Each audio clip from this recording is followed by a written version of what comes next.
Welcome to Work is Good, a CSM podcast. My name is Landon Buteau, and I host the show with my dad, Chris Buteau, the owner and president at CSM. Today's conversation is with Jacob Turner, who is a real estate broker with Fay Ranches.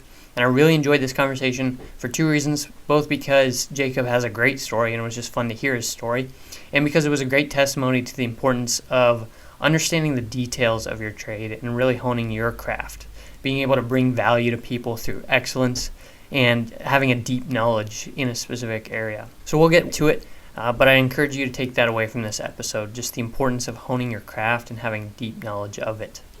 As a quick reminder, if you want to work with us at CSM to help you get a mortgage, go to clevelandstreet.com, and please enjoy this week's episode. Well, Jacob, thanks for joining me today. I'm excited to talk with you. I'm going to go ahead and let you kick it off with just kind of a brief introduction of who you are, how I found you, and what you're doing right now. Awesome. Well, thank you, Landon. I'm excited to have a chat with you, and I'm thankful you invited me onto the podcast. So, Yeah. A little bit about me is that I grew up here in Eastern Washington. I grew up on farms and ranches and around this area, working on farms and ranches mostly. And then as a kid, we raised pigs and had a few horses and had some property.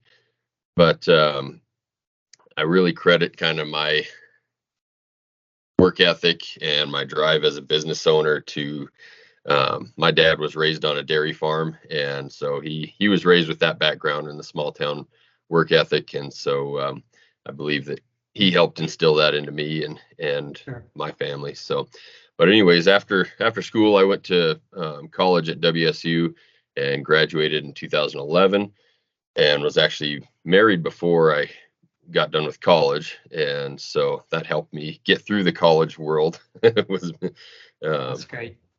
and Me so too. anyways, after graduating from WSU, I got a awesome job over on the coast, out in Forks, and worked down for the Quileute tribe down in La Push, actually. So right on the coast of the ocean, I could actually walk about 100 yards from my office and get to walk on the beach Man. for lunch or whatever. So That's great. I was managing a fishery for the Quileute tribe, and basically got to play with Chinook and coho and steelhead and some of the biggest native and hatchery fish that people pay a lot of money to go fishing for Yeah. a couple So times a year. And did you I was study out there. that Yep. in college? Is that what kind of got you there? Coincidentally, no, I actually only took one or two fisheries courses in all of college. And my last semester of college, I applied for about 40 different jobs, most of them very entry level jobs. And I was blessed to get this job. Most of the jobs I applied for were in Montana, Idaho, Wyoming, not in Washington. I kind of wanted to move out of Washington, Sure. and I was very blessed to receive this job offer for an awesome job.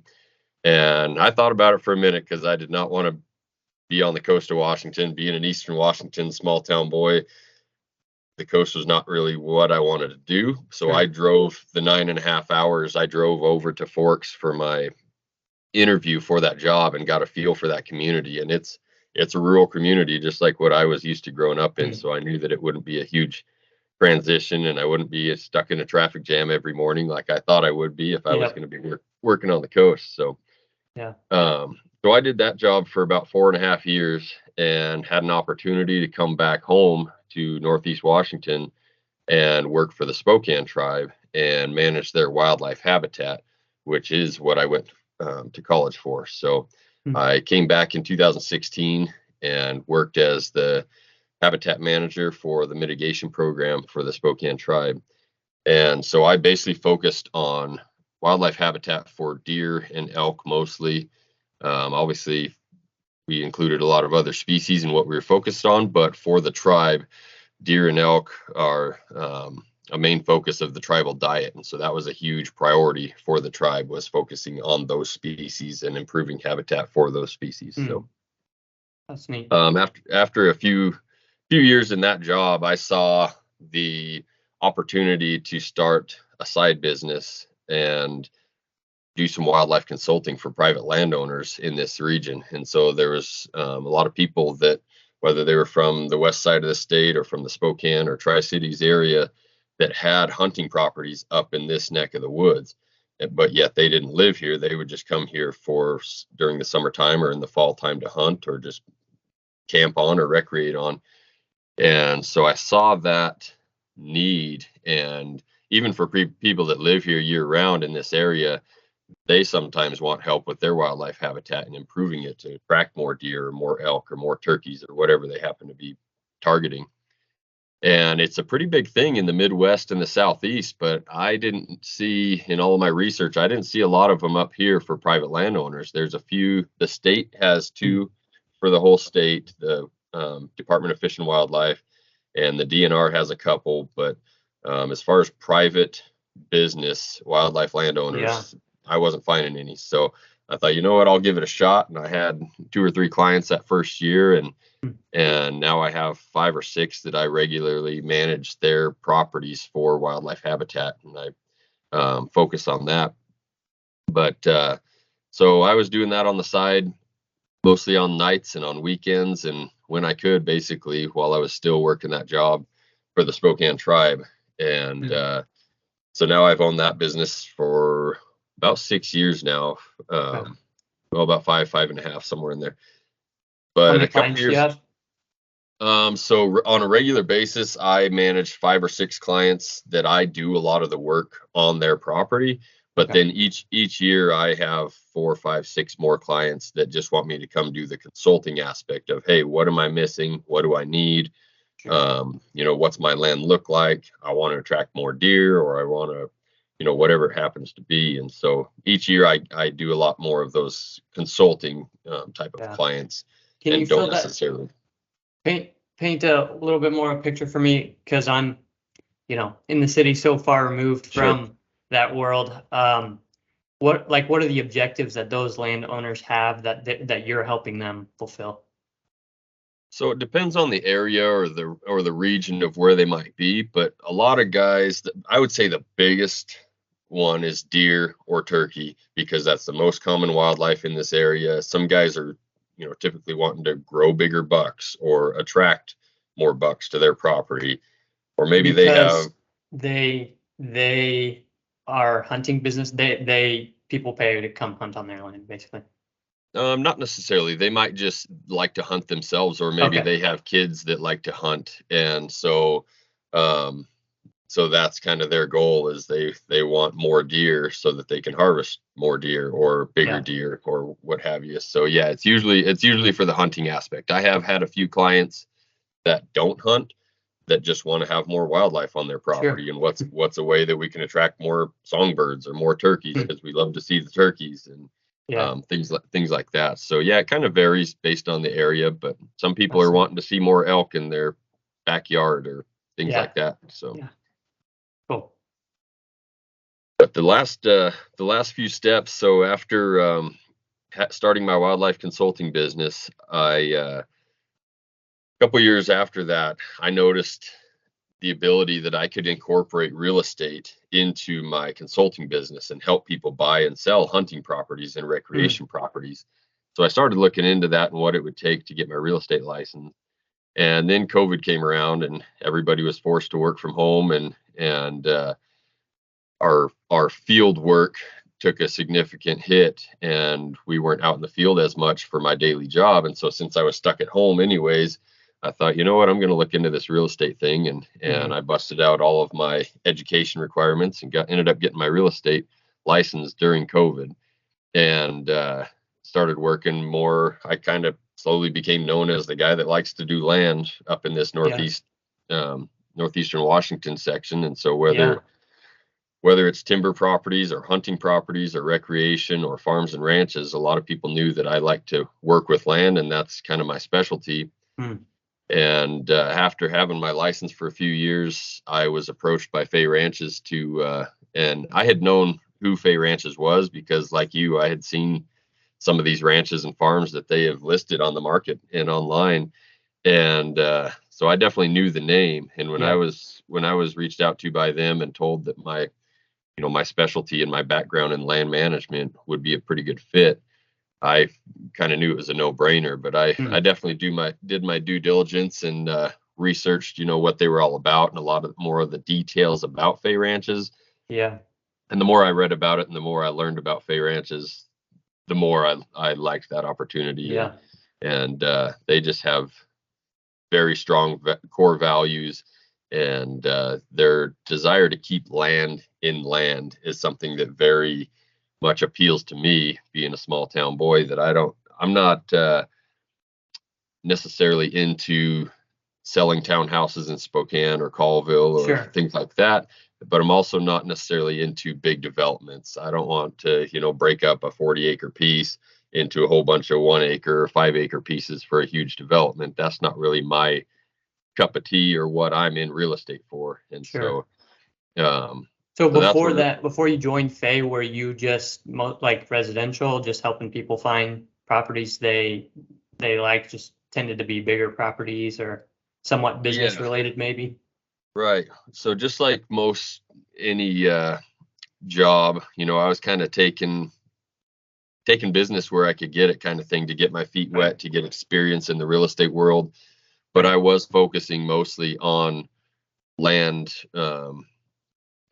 I'm proud to say that I didn't, in my few years prior to Fay, I didn't sell anything that was under 15 acres necessarily. And so Wow. everything that I sold was either 15 and up to 1,000 acres was my largest sale. That's And crazy. so it wasn't really a bunch of, like I said, townhouses and things like Yeah. that. Yeah. I think the people that read my bio or the people that came to me or that I came to them, it was because that I like to work with land and because of my background with wildlife and things like Yeah. that. So That's great. That's cool. And so you're at Fay right now and still doing consulting? still doing consulting. So I was able to step away from my day job with the Spokane Tribe in September of 2021. And so it's been about a year and a half now that I've been focusing solely on the consulting and my real estate career. And so, yeah, the consulting, like I mentioned, there's some clients that I do a lot of on the ground work. I plant food plots, I plant fruit trees, I thin timber, I spray weeds, anything that has to do with wildlife habitat. Yeah. Um, I do a lot of that. However, I'm getting so busy with the real estate aspect and the straight consulting aspect of it Right. that I'm starting to cut back on a lot of those other Yeah. duties that I was doing prior to this. And so now I'm focusing more on just the food plots and just the consulting aspect of it and not really doing as much timber thinning and things like that. I have a lot of other foresters and timber consultants that I can rely on, that I can call up if a client needs that, then I can refer that out. Yeah. Yeah. Well, that's neat. It's cool to hear how it's it's been a common interest the whole time, but um kind of morphed into something where you love the roles and the actual function of what you're doing there. That's Right. great. So yeah, I wanted to ask you and get into a little bit of why you caught Fay Ranch's attention, and how you've been able to contribute there in terms of your knowledge of really the details of what you're doing. Obviously being in real estate is, as you talked about, it's about, drawing people, it's about drawing the right people and developing business, and that's just kind of on the macro level. But then the reason you've been able to do that so well, at least in part, is because you're really familiar with the micro level of what you're doing. You have a deep knowledge of the land and things like that. So I want to get your sense of, just the importance of, at least for you and someone who may be in a similar situation, of the importance of focusing on the details, and how you've balanced that between the bigger, business development as well. What does that look like for you? Right. So after I got into the real estate world, I was really surprised when I first, started really looking into a lot of listings, and I had some buyers, that was looking for whatever it might be, 20 or 40 acres or something to hunt on or whatever. And as I started looking into more listings, one of the biggest things that surprised me right off the get-go is a lot of these land listings that only had, photos from the road or something like that. And as he got to looking at maps and as he got to looking at the property itself, you might find out there's a pond or there's a stream running through it, or this beautiful meadow in the middle of it or something, and there's no pictures of that whatsoever in the marketing, and it just blew me away. It's like, they are doing a huge injustice by not Yeah, because marketing there's a these ton of extra. value in those things. Exactly, big time. And so that was a big eye opener for me, and that's just some of the things that I like to pay attention to. I mean, whether it's the topography, the water, is there ponds and streams or springs or things like that? What types of tree species are on your property? Where's the value in that? Is there valuable species? Is there really young, just reprod species that aren't going to be worth anything for quite a while? Um, are the types of trees and grasses and shrubs that are on your property desirable for wildlife? Are they not? Things like that really add value, like you're saying, to a property, whether it's Right. for wildlife, whether it's for farming and ranching. Are your soils good? I mean, a soils test is super cheap and a very easy thing to have on hand when you're marketing a property, because I mean, farmers, they want to know, is that good soil or not? It might not have been in a crop for the last 30 or 40 years. Maybe it was previously, but the last few owners haven't had crops in there. But this soil is actually really good. You could still put a wheat field or maybe plant alfalfa in there or whatever you might want to. So Yeah. a lot of those little details, whether it's soil, whether it's grass, timber, water, um, there's so much value in knowing the details of those aspects of it. It's not just, hey, here's a chunk of 40 acres. Yeah. Yeah. Here's how much it is. Do you want it or not? Kind of thing. There's Yeah. a lot of details in there that add so much value to a piece of property. And have you found in communicating those to, are you working with both sellers and buyers? Sounds like. Yeah, so that was a big shift actually when I came on with Fay, is that previously most of my business was with buyers. They were calling me looking for a hunting property or looking for a place they could take their family and go camping or whatever. Right. Um, But with Fay, right, especially right now, because the wintertime is a great time to get listings and be ready for the springtime to roll around when everybody's going out looking for property. And so, yeah, with Fay right now, that's been 90% of my business right now is acquiring listings and getting listings active and ready for the springtime. And that's been a huge push these last couple months for me is marketing and doing some outreach. And I went to the Spokane Ag Expo a couple weeks ago, and in 2 weeks I'm going to the Spokane Bighorn Show. And so those are both Okay. really good outreach events that Yeah. I can do a lot of marketing and talk to a lot of people about. So Yeah. So have you found that, communicating that to those details to your buyers and sellers, where do they tend to be on their expectations of, do the details matter to them? Can they get overboarded, or is it just like you can always add more value by getting into the weeds with them? yeah, it's kind of a blessing and a curse, or it has been, because I feel like both in the consulting world and the real estate world is going out and looking at somebody's property.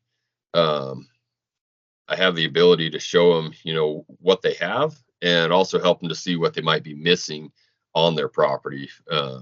Whether it's, hey, you could really have a lot more value if we get this timber thinned or something like that to make your forest a lot more healthy and more desirable and all around for Right. marketing, things like that, but also in the consulting world as well. And so seeing some of those things, or maybe, somebody says, hey, I see that land's going for whatever it might be, 2,000 an acre in my neck of the woods. Is that what my property's worth? And then maybe I come and walk it with them and say, hey, you actually have, a couple ponds, or you have a stream running right through it and some timber. Your Yeah. property's probably worth a little more than what these others are going for. Hmm. Or maybe it's worth a little less. Maybe you don't have any of that stuff, and Yeah. some of these others that you're looking at do have it. And so Yeah.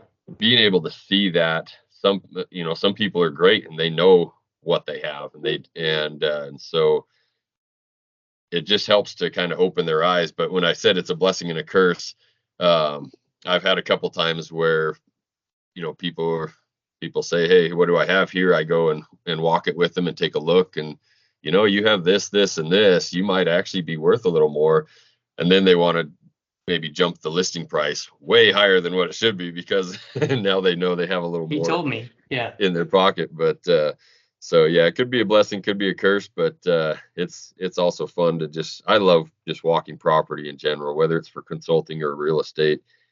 I just love seeing different aspects of different properties, and Sure. it's pretty fun part of the job. Yeah. Yeah. That's helpful. Yeah. I want to get to kind of two, I think, more generally applicable questions. One is, with your knowledge of things that's so in depth beyond the point that most people would recognize, I would bet. I've watched my dad, who has just an incredible knowledge of the details of mortgage, and that's such a broad statement, but there's so many sub elements of that he has just such an in-depth knowledge of. And then my job has been to market him overall, but part of that is just his knowledge. Have you been able to, how have you marketed and communicated, the value of that kind of in-depth knowledge of what you're doing? I think a, a big part of it is, I mean, going to that Ag Expo a couple weeks ago and going to the Bighorn Show in a couple weeks, and just being able to have the ability to pick up the phone and call these landowners and just talk to them and communicate with them. I feel like a lot of times just in the general conversation that They pick it up pretty quickly. yeah, different things get brought up, whether it's, about their timber or their trees or their, acreage, whatever they might have on their property. And just in the conversation, I think that, it comes across that I have a background in that and I know what I'm talking about compared to, a lot of people in residential real estate or in different aspects of real estate may or may not. And so that's been a huge help, is just having those either face to face or phone conversations has been a big plus. But also marketing, that was one of the biggest turn-ons with Fay Ranches too, is that their marketing is second to none. Any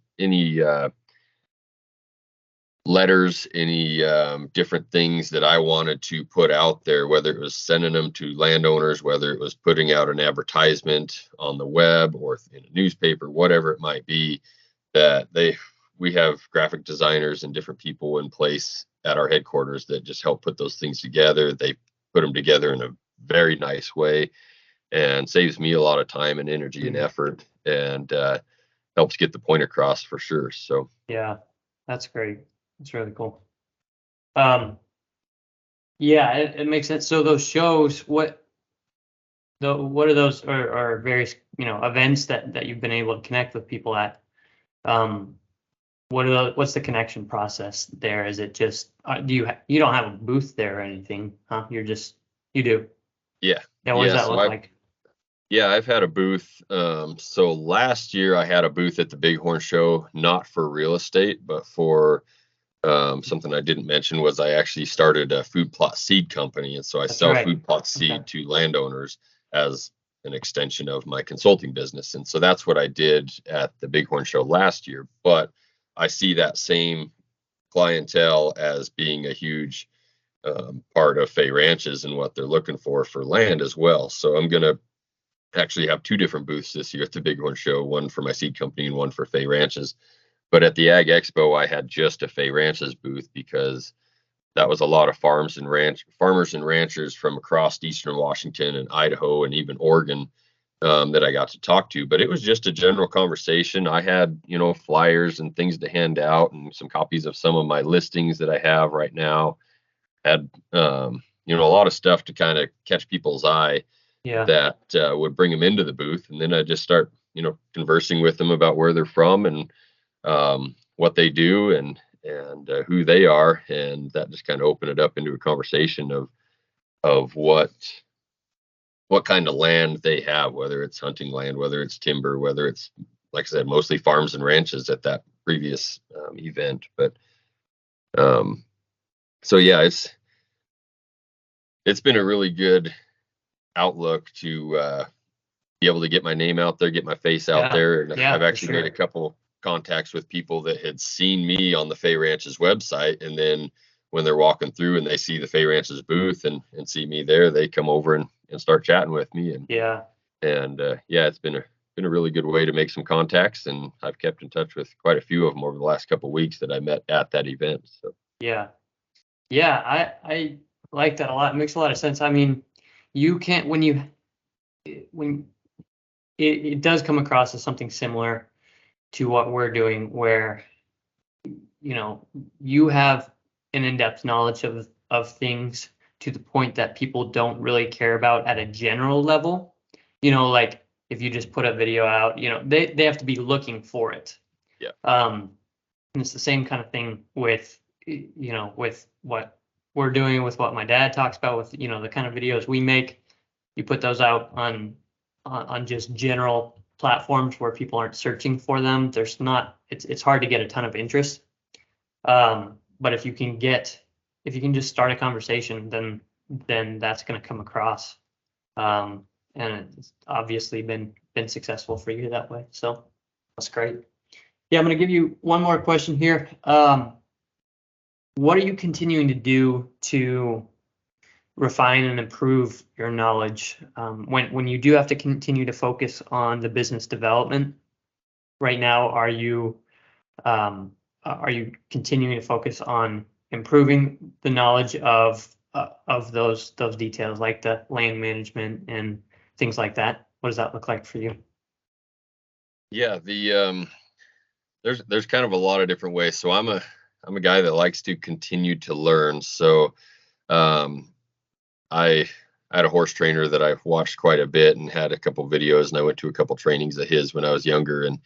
And I don't think this quote originated from him, but he liked to use this quote, and so I like to use it. And it's, the day you stop learning is the day you start moving backwards in life. And so I'm actually a coach. I coach high school football and high school basketball as well, and so I use that a lot with my kids, and Mm. try and encourage them to keep learning, keep improving. And so I go to a lot of different, not just these big Ag Expo and Bighorn Show, but a lot of different outreach events in the local communities as well.